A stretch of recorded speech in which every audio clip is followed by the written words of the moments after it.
Les bénis de mon Père, bonjour. Grande est ma joie de vous avoir ce matin pour cette journée de méditation où nous sommes vendredi de la deuxième semaine du temps de l'Avent, le temps de l'attente. Ne perdons pas de vue que nous sommes en train de cheminer vers la naissance de notre Seigneur, la naissance de Jésus au milieu de nous. Deux textes vont nous aider à rester en communion et à méditer. Nous allons continuer toujours la lecture du livre du prophète Isaïe au chapitre 48, des versets 17 à 19, dans lequel le Seigneur va dire à Israël que si Israël avait prêté attention à ses commandements, la paix serait restée chez eux, la justice comme les flots de la mer. Oui, le bien de mon Père, on peut dire si nos premiers parents, Adam et Ève, avaient prêté attention au commandement du Seigneur, c'est qu'aujourd'hui, nous vivons dans la paix, mais surtout, nous serons des êtres purs et parfaits. On peut aussi dire, si nous prêtons attention au commandement de Dieu, dans notre vie, nous aurons évité plein de choses. Ensuite, nous allons lire et écouter l'évangile de Jésus-Christ selon saint Matthieu au chapitre 11, les versets 16 à 19, dans lequel le Seigneur va dire très clairement à la foule qui n'écoute ni Jean le Baptiste que nous avons vu hier, lui le précurseur, ni lui le Christ qui est le Fils de l'homme. Et va établir le paradoxe de ce que nous sommes dans nos dits et dans nos faits et gestes. Les bénis de mon Père, apprêtons donc les textes bibliques de ce matin. Tournons nos sens à l'intérieur. Ouvrons notre cœur. Bienvenue.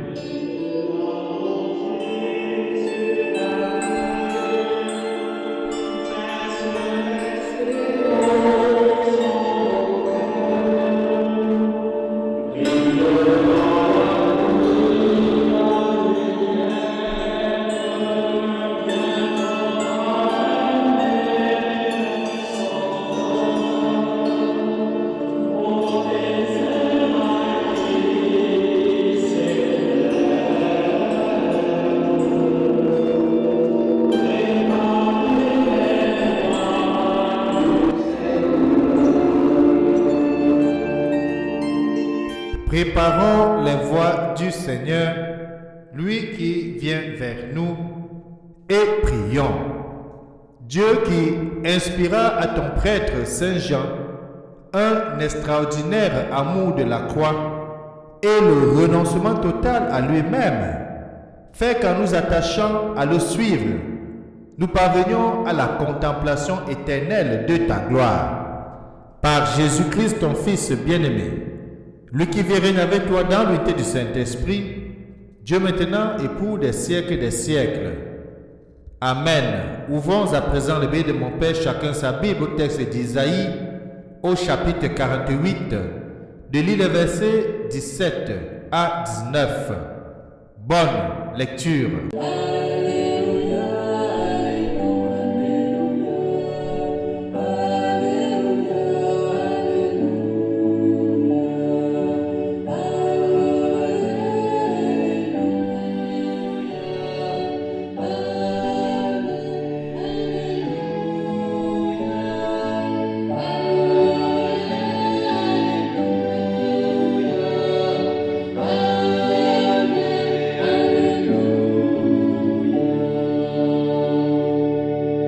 Évangile de Jésus-Christ selon saint Matthieu, au chapitre 11, les versets 16 à 19. En ce temps-là, Jésus déclarait aux foules: « À qui vais-je comparer cette génération? Elle ressemble à des gamins assis sur les places qui en interpellent d'autres en disant: « Nous vous avons joué de la flûte et vous n'avez pas dansé. Nous avons chanté des lamentations et vous ne vous êtes pas frappé la poitrine. Jean est venu, en effet, il ne mange pas, il ne boit pas, et l'on dit c'est un possédé. Le Fils de l'homme est venu, il mange et il boit, et l'on dit voilà un glouton et un ivrogne, un ami des publicains et des pécheurs. Mais la sagesse de Dieu a été reconnue juste à travers ce qu'elle fait. Acclamons la parole de Dieu. Louange à toi, Seigneur Jésus-Christ. Il n'écoute ni Jean, ni le Fils de l'homme. C'est ainsi que le Seigneur tranche très clairement pour présenter et situer cette foule qui l'écoute, mais qui auparavant avait écouté Jean prêcher au désert, prêcher pour la conversion des cœurs et des âmes, prêcher pour aplanir et préparer le chemin du Christ. Le Christ étant venu accompagner aussi ses enseignements par des gestes puissants, par des signes, par des miracles. Et pourtant, ça n'a pas ému et n'a pas touché le cœur de plusieurs.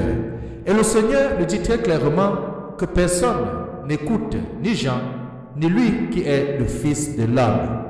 Mais au-delà de cela, c'est ce que le Seigneur dit à la fin de cet évangile qui est aussi important à souligner, le paradoxe de l'être humain. L'homme qui a toujours à dire, quoi qu'on fasse, quoi qu'on ait. Tu t'assois, on dit pourquoi il s'assoit. Tu es debout, pourquoi il est debout. Je banalise comme ça pour vous dire le bien de mon Père, ce dont que le Seigneur souligne dans l'évangile. Il dit, si Jean ne mange pas, ne boit pas, on dit de lui qu'il est possédé. Mais lui, le Fils de l'homme qui est venu, il mange, il boit. Et on dit que c'est un glouton et c'est un ivrogne. C'est un ami des publicains, c'est un ami des pécheurs. Parce que comme nous allons voir de l'évangile, il va aller se zacher. Et on va dire, voilà, comment peut-il aller là-bas? On va le voir avec la prostituée. On va dire, comment il peut fréquenter ce genre de personnes? Oui, ça traduit pleinement notre monde d'aujourd'hui et ce que nous sommes. Et l'évangile que nous avons lu et que nous avons écouté nous convie certainement, le bien de mon Père, à une conversion radicale de notre propre regard, par esprit critique, par négligence ou bien encore des fautes de vigilance. Nous refusons de croire, car nous refusons de voir. Et on peut voir comment le Seigneur veut dire que celui qui a les oreilles pour entendre. Ça, c'était l'évangile d'hier que nous avons tous lu.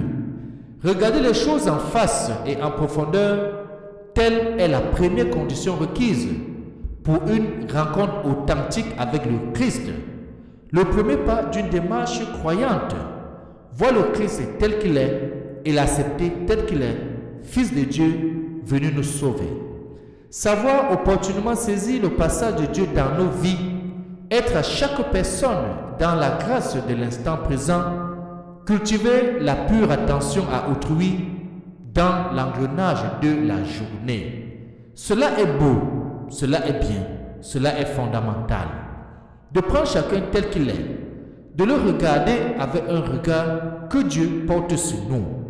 Pas un regard de jugement, pas un regard de condamnation, pas un regard de rejet, mais un regard d'amour, un regard d'acceptation, un regard d'accueil.